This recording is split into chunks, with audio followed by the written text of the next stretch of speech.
आप सभी दोस्तों को जय श्री कृष्णा। उम्मीद करता हूँ दोस्तों आप सभी बहुत अच्छे और स्वस्थ होंगे। दोस्तों यहाँ पर शुरुआत श्रीमद् भागवत गीता जी के श्लोक संख्या 36 से होती है। निहत्य धार्तराष्ट्रानन् का प्रतिः स्यजानन्दनः पापमेवाश्रियदश्मान् हत्वेतानन्तायनिः। अर्थात हे जनार्दन, धृतराष्ट्र के पुत्रों को मारकर हमें क्या प्रसन्नता होगी।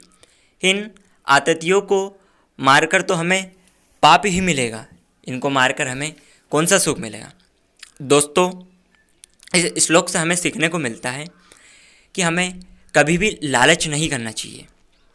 हो सकता है हमें उस लालच से क्षणिक सुख प्राप्त होता है, लेकिन वो क्षणिक सुख भी दुखदायी होता है। इसलिए साथियों हमें कभी भी लालच नहीं करना चाहिए।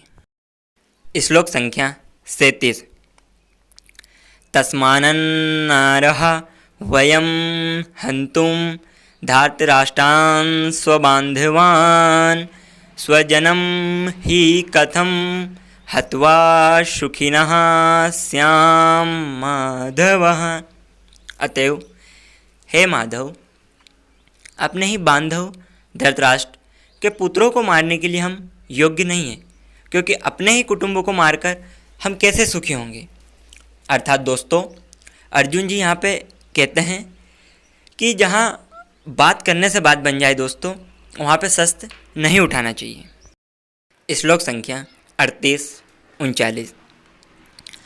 यद्यपेते न पश्यन्ति लोभोपहत चेतसः कुलक्षे कृतं दोषं मित्रद्रोहे च पातकं कथं न ज्ञेयं अस्माभिः पापदस्मानि वर्तितुं कुलक्षे कृतं दोषं प्रपश्यर्दीर्जनार्दनः। यद्यपि लोभ से भ्रष्टचित्त हुए ये लोग कुल के नाश से उत्पन्न दोष को और मित्रों से विरोध करने में पाप को नहीं देखते, तो तभी हे जनार्दन, कुल के नाश से उत्पन्न दोष को जानने वाले हम लोगों को इस पाप से हटने के लिए क्यों नहीं विचार करना चाहिए। दोस्तों ऐसे ही हमारे सामने भी कभी कभी एक ऐसी स्थिति आती है जब हमें लगता है कि अब सब कुछ छोड़ देना चाहिए, परंतु दोस्तों हमें याद रखना है कि हमें छोड़ना नहीं चाहिए, क्योंकि छोड़ देंगे तो हमें डरपोक माना जाएगा और हमारी हार हो जाएगी। इसलिए हमें कभी भी छोड़ना नहीं चाहिए दोस्तों, डटे रहना चाहिए और निरंतर आगे बढ़ते रहना चाहिए। श्लोक संख्या 40। कुलक्षे प्रणयस्यन्ति कुलधर्मा सनातनः धर्मे नष्टे कुलं कृतन स्मर्धो अभिभूतः। अर्थात कुल के नाश से सनातन कुल धर्म नष्ट हो जाते हैं तथा धर्म का नाश हो जाने पर संपूर्ण कुल में भी पाप बहुत फैलता है।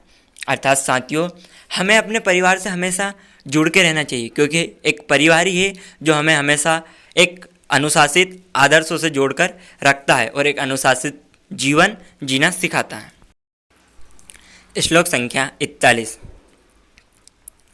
अधर्माभिभवात् कृष्ण प्रदुष्यन्ति कुल स्त्रियः स्त्रीषु दृष्टासु वासरणे जायते वर्ण संकर। अर्थात हे कृष्ण, पाप के अधिक बढ़ जाने से कुल की स्त्रियां अत्यंत दूषित हो जाती है, और हे वासरणे, स्त्रियों के दूषित हो जाने पर वर्ण संकर उत्पन्न होता है। श्लोक संख्या 42। संकरो नरकाव्ये कुलघ्नानां कुलस्य च पतन्ति पितरो हैष्यां लुप्तपिंडोदक क्रियः। अर्थात वर्ण संकर कुलघातियों को और कुल को नरक में ले जाने के लिए ही होता है। लुप्त हुई पिंड और जल की क्रिया वाले अर्थात श्राद्ध और तर्पण से वंचित इनके पितर लोग भी अधोगति को प्राप्त होते हैं। दोस्तों इसी प्रकार हमें भी अपने नियम तथा अनुशासन में रहकर ही जीवन व्यतीत करना चाहिए। हमें कभी किसी का बुरा नहीं करना चाहिए साथियों, जितना हो सके उतना हमें अच्छा तथा लोगों की मदद करना चाहिए। धन्यवाद दोस्तों। जय श्री कृष्णा। वीडियो को ज़्यादा से ज़्यादा लोगों तक पहुँचाएँ ताकि वो लोग भी श्रीमद् भागवत गीता जी का बहुत से आसान शब्दों में उसका सारांश समझे। धन्यवाद।